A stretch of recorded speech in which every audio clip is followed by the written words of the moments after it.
স্বামীর পোস্টাল ব্যালটের ঝামেলায় স্ত্রীর মৃত্যু।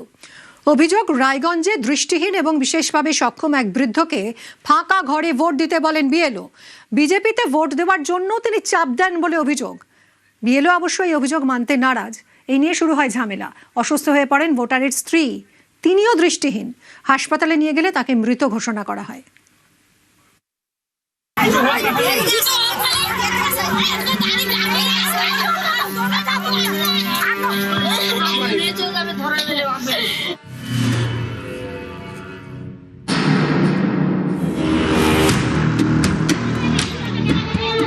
এপ্রিল রায়গঞ্জে ভোট।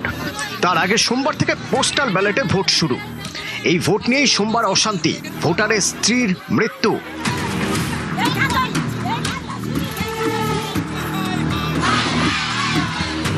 রায়গঞ্জ বিধানসভা এলাকার মারাইকুড়া। এখানকার বাসিন্দা আকালু হোসেন, বয়স 85, দৃষ্টিহীন, হাঁটতেও পারেন না। আকালুর স্ত্রী তসলিমানও দৃষ্টিহীন, তার বয়স 62। যেহেতু আকালুর বয়স 80-র বেশি, দৃষ্টিহীন এবং বিশেষভাবে সক্ষম, তাই তার জন্য পোস্টাল ব্যালটে ভোট দেওয়ার ব্যবস্থা করে নির্বাচন কমিশন। সেই মতো সোমবার আকালুর বাড়িতে যান বিএলও অরূপ সুর রায়, তার সঙ্গে কমিশনের 3 প্রতিনিধি। অভিযোগ, ভোটের সময় আকালু ছাড়া সকলকে ঘর থেকে বেরিয়ে যেতে বলেন বিএলও। এতে আপত্তি করেন দৃষ্টিহীন আকালুর মেয়ে, কিন্তু বিএলও নাকি কোনো কথাই শুনতে চাননি। অভিযোগ, তিনি আকালুকেই ভোট দিতে বলেন। এরপরেই বাড়ি থেকে বেরিয়ে বিষয়টি সকলকে জানান আকালুর মেয়ে। বেঁধে যায় গোলমাল। ঘটনাস্থলে পৌঁছয় পুলিশ, কেন্দ্রীয় বাহিনী। অভিযোগ, এসবের মধ্যে অসুস্থ হয়ে পড়েন আকালুর দৃষ্টিহীন স্ত্রী। রায়গঞ্জ মেডিকেলে নিয়ে গেলেও বাঁচানো যায়নি। বলছে কি আমাকে ভোট দিতে লাগবে, না দিলে এদেরকে তুলে নিয়ে যাবে। আমি দিব, আমার মা অসুস্থ, দেখতে পাই না। বলছে না, ওনাকে দিতে হবে, ওনার না দিলে আমি ওদেরকে উঠিয়ে নিয়ে যাবো।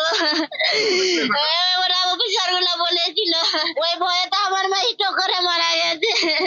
আমার মায়ের মৃত্যুর জন্য ওরাই দায়ী।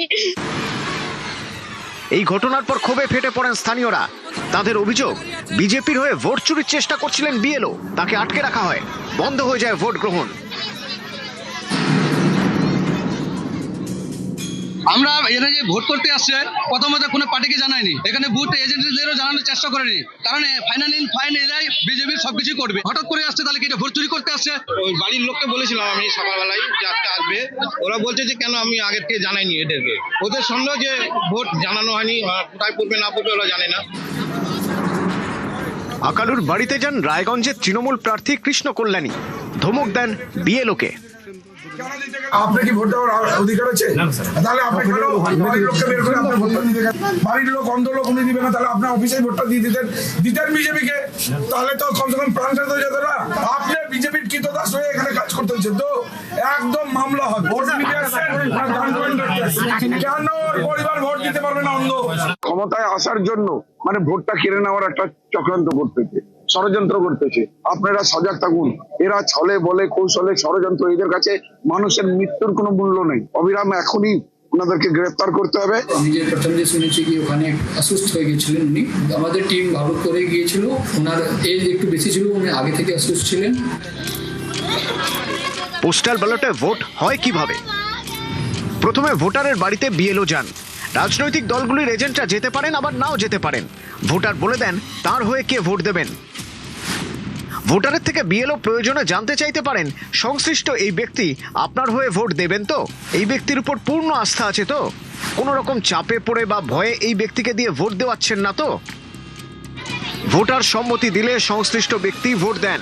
অভিযোগ, রায়গঞ্জে এসব কিছুই হয়নি। দৃষ্টিহীনকেই নাকি ভোট দিতে বলেন বিএলও, জানিয়ে গোলমাল। এর মাঝে পড়ে ভোটারের দৃষ্টিহীন স্ত্রী প্রথমে অসুস্থ হয়ে পড়েন, তারপর মারা যান। রায়গঞ্জ থেকে মুক্তা সরকার, নিউজ 18 বাংলা। ধর্মের নামে ভয় দেখাচ্ছে তৃণমূল, তোপ অমিত শাহের। ধর্মের নামে বিষ চড়াচ্ছে বিজেপি, পাল্টা সরব মমতা বন্দ্যোপাধ্যায়। अभी मैं दीदी का एक भाषण सुन रहा था, वो यहाँ के बहुमत समाज को डरा रही थी, अगर टीएमसी नहीं होगी तो बहुमत समाज का अस्तित्व नहीं होगा। अरे दीदी, सदियों से हम यहाँ रह रहे, आप कौन होती हो हमें डराने वाली? এদের ধর্ম মানে নিজস্ব একটা ধর্ম, বিষবৃক্ষ ধর্ম, মানুষের মাথাটাকে খাওয়া। আর সারাক্ষণ ওই RSS এর কিছু গদ্দার আছে, আমি যারা ভালো তাদের সম্মান করি, আর যারা খেয়ে মোটা মোটা হদল কুতকুত হয়েছে তাদের আমি সম্মান করি না। কোনো ত্যাগী নয়, এরা ভোগী।